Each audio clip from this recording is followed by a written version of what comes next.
Ja du Sören, det är, kan du tänka dig, det är 25 år sedan vi var här och filmade. Då var det en annan årstid då. Ja, helt. Det var ju hemskt fint väder. Ja, den dagen minns det. Och gubban var i fin form. Och, då var det grönt. Ja. Ja, så inte nog med det. Utan vi var ju uppe på berget här minst och tog så när vi... Ja, visst. Och det är ju så mycket sjöar och fint här. Och så genom att du kände till gårdarna här och hur de bodde och exempelvis Berlin, var han bodde och... Ja. Men hörru, apropå det är ju egentligen hemskt. Nu är det ju 25 år sedan vi var. Men tänk alla det där spelmännen är borta. Ja, det är de det. Ja. En efter en har de gått bort. Ja, sisten det var ju Erik det. Ja. Egentligen vi kanske inte förstod det då när vi var liksom i farten och filmade. Vi hade nog en tanke i bakhuvudet att det är ju så att i regel kommer man ju för sent.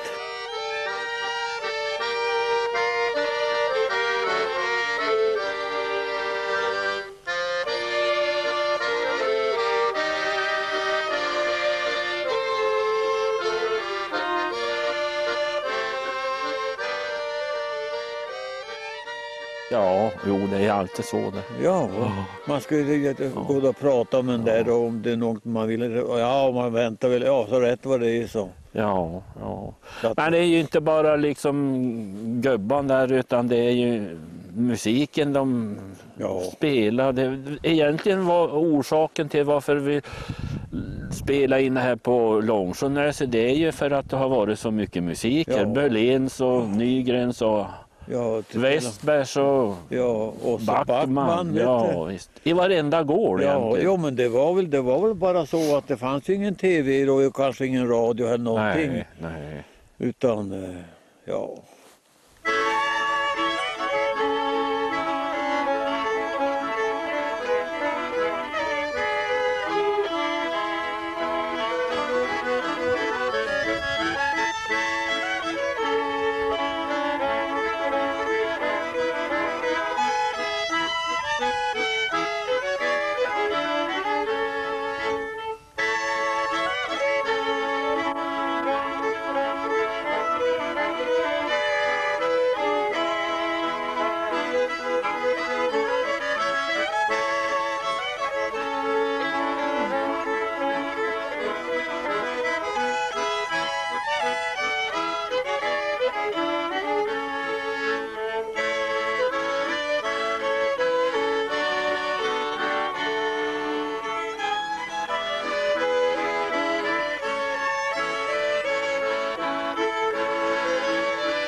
Så är det. Ja, de var i alla fall villiga att ställa upp det där spelgubban och de var inte svårövertalade. Nej, de var suverän vet du. Och så inte nog med dem, de var ju suverän att spela. Och... Ja, och så underlättade det med lite sån här olja som vi hade. Ja.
Vildmarken tar nu tillbaka det som vi älskat en gång. För tiden som varit vi tackar och ägna en minnenas sång. När bygder först bröt oss i Norrland, här inga rågsvedjor tänds. Här bodde vilddjur och bäckar, bortom historiens gräns. Skogarna tigande gömmer sagor om tider som flytt. Bortslutna stenhällen drömmer och nutid blir saga på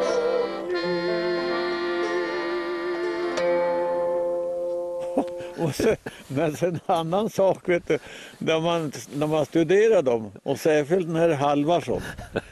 Han hade grova fingrar, vet du, som var ungefär 4 centimeter lång. Och hur han kunde spela en gåta. Ja, verkligen. Ja. Det var ju kanske en musikalisk släkt, Halvarsson. Ja, men ja. Titta på en Janne och det här. Ja, visst. De är hemskt duktiga att spela. Och Rudolf var ju det.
En polska efter Joel Berlin som heter Älvdansen.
vi ta en vals efter Joel Berlin som heter På bjudningsbal.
Jaha, du har med dig kamera. Samma kamera som du hade här för 25 år sedan. Ja. Nu vet jag så lite om kameror så du kan väl berätta lite grann om vad det är för någonting. Ja, det är ju naturligtvis, den är ju i stort sett 30 år gammal. Jaha. Omkring då.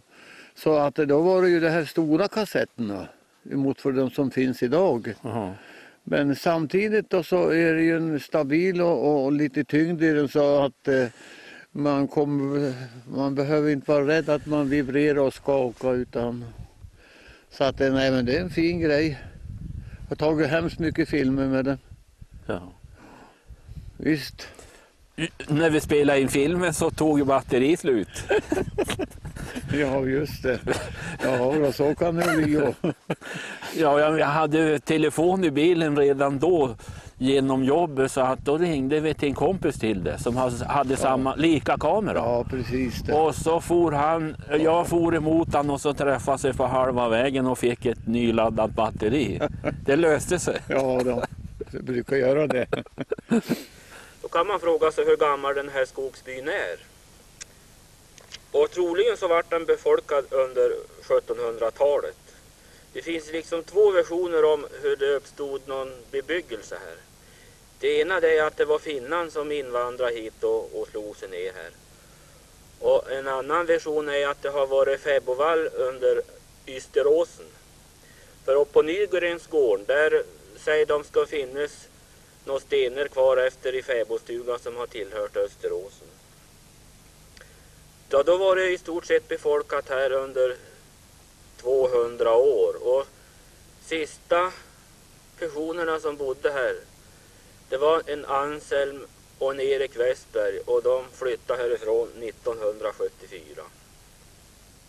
Ja, det är ju en ödeby det här nu och har ju varit relativt länge.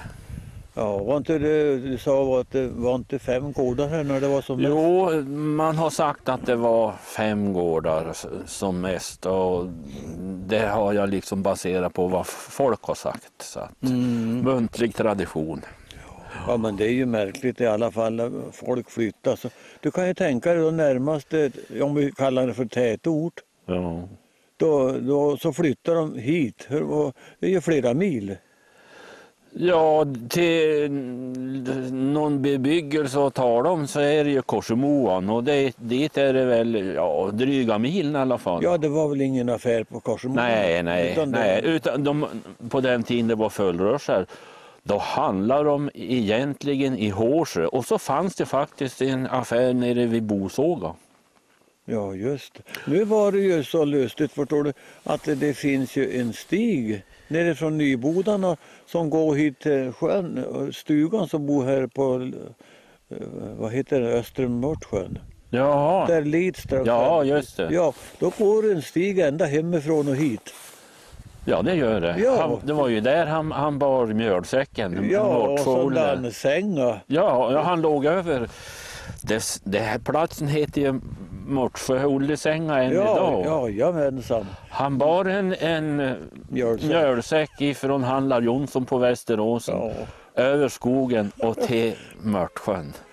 Ja. Och du vet att ifrån handlar Jonsson, vi säger, om vi går emot Nybodan, vet du, och så är det väl, han måste ju vara först och främst 1,5 mil. Ja, det är alldeles säkert. Ja. Herregud vad han skulle tycka det var bra när han började se kåken, vet du, och kunde ställa ifrån sig säcken.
Ja, man kan ju tänka sig då, ja vilket år det var, men om det var kanske i början på 1900 eller vad det var, när de flyttade hit och överhuvudtaget vad de levde av.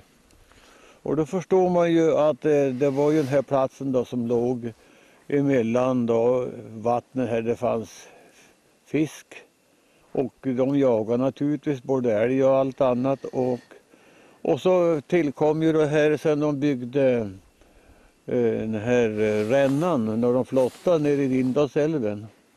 Då hade de ju massa, de sa ju till och med att på våren eller för sommaren när de började flotta så såg det ut som en hageråker när de gick med, vad heter det, bosshakaren. Så att det var ju lite driv här. Och för annat så är det väl, de hade ju kor och de slog ju här och det syns ju, det står ju kvar lagårdar och så att, och så som sagt så var det ju bra många som bodde här. De hade långt till skolan, de gick ända ner till Österåsen och bodde då på veckorna. Ja, vi ska sjunga en sång som sjöngs utav Edets mamma, Nora Nygren, som var född Berlin. Och den heter Fågelvingen.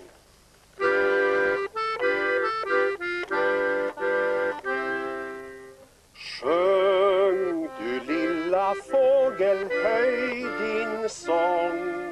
Lycklig tycker jag dig mången gång. Glättigt må du sjunga, jubla må din tunga. Du ej känner världens hårda tvång.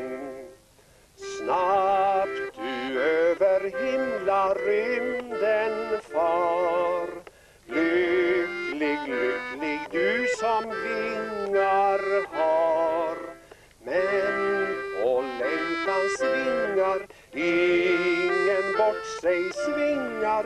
Annars skötte jag hos dig ej kvar.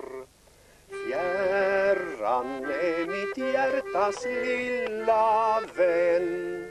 Fågelvingen ska du få igen. Om den finge vara min en timme bara. Aldrig mer jag skulle be dig sen. Det finns en sockenbeskrivning över Fors socken från, jag vill minnas att det är 1818. Och där skriver man att Långsjönäs inbyggare hade sällan eller aldrig frostfritt. De sådde ju råg och så vidare och det frös nästan alltid för dem. Och då gjorde de, för att undvika det, så på kvällar när de såg att det skulle bli frost, då gick de på båda sidor om åkern och så hade de ett rep emellan sig. Och så drog de det över åkern så att de här att de vaja och kom i rörelse för att undvika frost. Och så kunde de gå hela nätterna.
Men konstigt nog, och det kan man kanske inte tro, så var det ganska tidigt bilväg hit, för uppe efter vägen här så finns en liten by, eller en gård som heter Nynäs. Där hade Nisse Backman, hette han som bodde där, han hade en T-Ford och kunde köra fram till byarna här på Sönneråsen.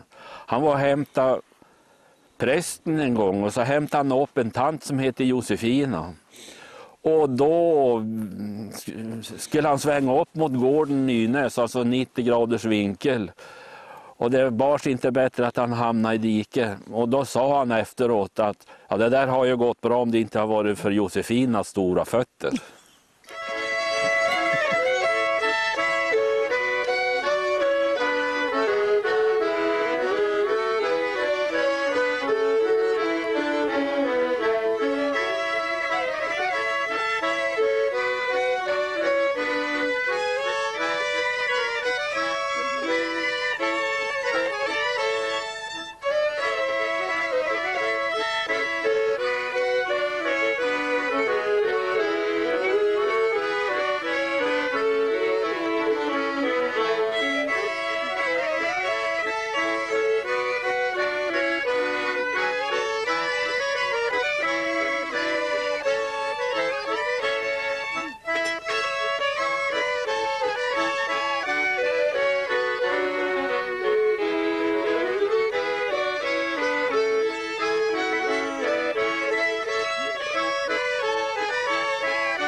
Ja då, nej men det har haft mycket faktiskt trevligt och med kameran och har mycket filmer kvar som man har sparat.